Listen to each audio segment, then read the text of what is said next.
क्या डिमांड करती है प्रीलिम्स? प्रीलिम्स के लिए यूपीएससी डिमांड करती है कि आपका नॉलेज चेक करती है वो, कि आपने कितना डीप में पढ़ा है ना।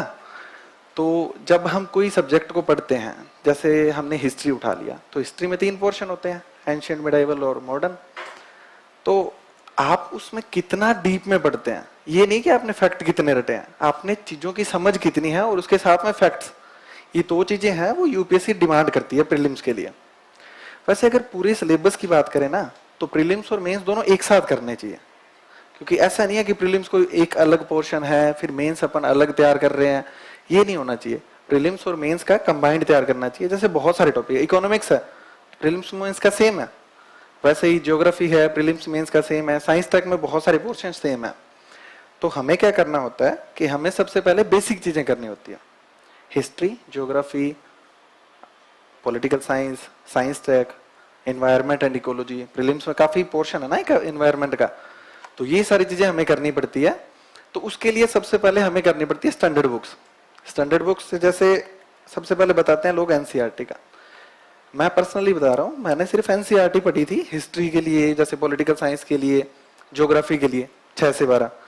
तो उनसे होता क्या है कि हमें एक विजन मिल जाता है ना, कि कैसे तैयार करना है, कैसे चीजों को समझना है। एनसीईआरटी में क्या है कि एक स्टोरी होती है, स्टोरी टाइप में दिया होता है, ऐसे थोड़ी होता पॉइंट बुलेट पॉइंट में दिया होता है, ऐसे नहीं होता ना, सबने पढ़ी होगी एनसीईआरटी। तो एक स्टोरी टाइप में होता है, तो उससे हमें आइडिया लगता है कि मतलब अपने इंडिया में है क्या चीज, कैसे अपनी ज्योग्राफी है, कैसे अपनी हिस्ट्री रही है। तो एक आइडिया बनता है ना, तो हम धीरे धीरे उस प्लेटफॉर्म पे चढ़ने के लिए तैयार होते हैं। और जैसे हम दूसरी रीडिंग मारेंगे हमें नई चीजें मिलेगी, तीसरी रीडिंग मारेंगे नई चीजें मिलेगी। तो हमें करना क्या होता है, जो एनसीईआरटी है उनको बार बार पढ़ना होता है, ठीक है। फिर आपको कोचिंग से नोट्स मिलते हैं, नोट्स में एनसीईआरटी इंक्लूड करके देते हैं, है ना। ये ध्यान रखते हैं कि एनसीईआरटी का जो पोर्शन है ना वो इसमें इंक्लूड हो। तो आपको ये भी करना होता है, एनसीईआरटी भी पढ़नी होती है, फिर आपका ऑप्शनल भी होता है, फिर आपके इतने सारे सब्जेक्ट हैं। तो सबसे बड़ा जो क्वेश्चन मेरे पास आता है कि भैया हम तैयार कैसे करें इतना सारा, बहुत सारा सिलेबस होता है ना। तो आपको क्या करना है कि जब आप तैयारी स्टार्ट करें ना, तो सबसे पहले प्रीलिम्स का मत सोचिए, सबसे पहले सोचना आपको मेंस का। एक तो आपको मेंस का सिलेबस पूरा पता होना चाहिए कि कैसे है, मतलब पेपर फर्स्ट में क्या है, एक एक लाइन पता होनी चाहिए। क्योंकि जितने भी टॉपर्स हैं, मैंने जितनों से बात की है, मैंने खुद ने भी पूरा सिलेबस याद था मेरे को। तो हमें क्या पता होता है कि सिलेबस में है क्या चीज। अब पूरा सिलेबस ही पता नहीं होगा और हम लगे पड़े हैं कि ये करने ये करने। जैसे आर्ट एंड कल्चर है, मैं आपको बताता हूँ, आर्ट एंड कल्चर में सिलेबस में लिखा हुआ है कि वेरियस आर्ट्स, लेकिन उसके साथ में आर्किटेक्चर और जो साहित्य है ना उस पर ज्यादा फोकस किया हुआ है।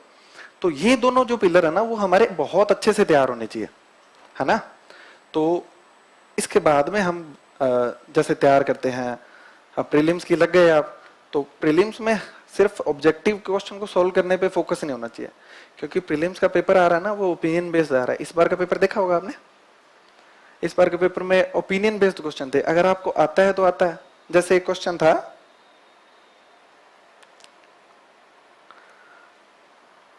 आप अपनी पसंद की विवाह करते हैं, है ना, तो वो कौन से आर्टिकल के अंदर आएगा?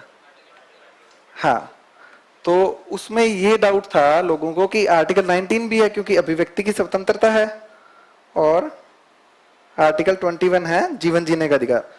तो बहुत से लोगों ने सोचा कि यार जीवन जीने का अधिकार कैसे होगा, लेकिन आर्टिकल 21 में है गरिमापूर्ण जीवन जीने का अधिकार, है ना। तो गरिमा तभी होगी ना जब अपन अपनी चॉइस से शादी करेंगे। ऐसा तो है नहीं कि अपनी चॉइस ही नहीं है और अपन अपनी शादी कर दी, फिर अपन पूरी जिंदगी उससे परेशान हो रहे हैं, तो वो गरिमापूर्ण नहीं होगा ना। तो ये है उसका आंसर होगा आर्टिकल 21, जो मुझे लगता है ना। बाकी सभी लोगों से मैंने जो डिस्कशन किया था वो यही था। तो इस तरीके से ओपिनियन बेस्ड क्वेश्चन आते हैं, तो वो मेंस की तैयारी में ही आपके कवर होते हैं। तो सबसे पहले आपको बुक लिस्ट के बारे में मैं बताऊंगा। जैसे हिस्ट्री के लिए मैंने 3 एनसीईआरटी पढ़ी थी, ओल्ड वाली। उसके अलावा जैसे मॉडर्न इंडिया का पोर्शन था, वो कुछ मतलब जो स्पेक्ट्रम से या कुछ इन सब चीजों से जो थोड़ा सा जिसमें फैक्चुअल डिमांड करते हैं उनसे तैयारी की थी। और उसके बाद में प्रीलिम्स में आता है अपने ज्योग्राफी का पोर्शन, उसके लिए एनसीईआरटी की थी। साथ में कुछ यूट्यूब से लेक्चर, जैसे मुरनाल के लेक्चर हैं, वो सब मैंने किए थे। फिर पॉलिटिकल साइंस में मैंने लक्ष्मीकांत पढ़ी थी, और उसके अलावा कुछ टॉपिक्स होते हैं उनके लिए कुछ नोट्स जैसे करंट के हैं तो मैगजीन वगैरह हम पढ़ते हैं।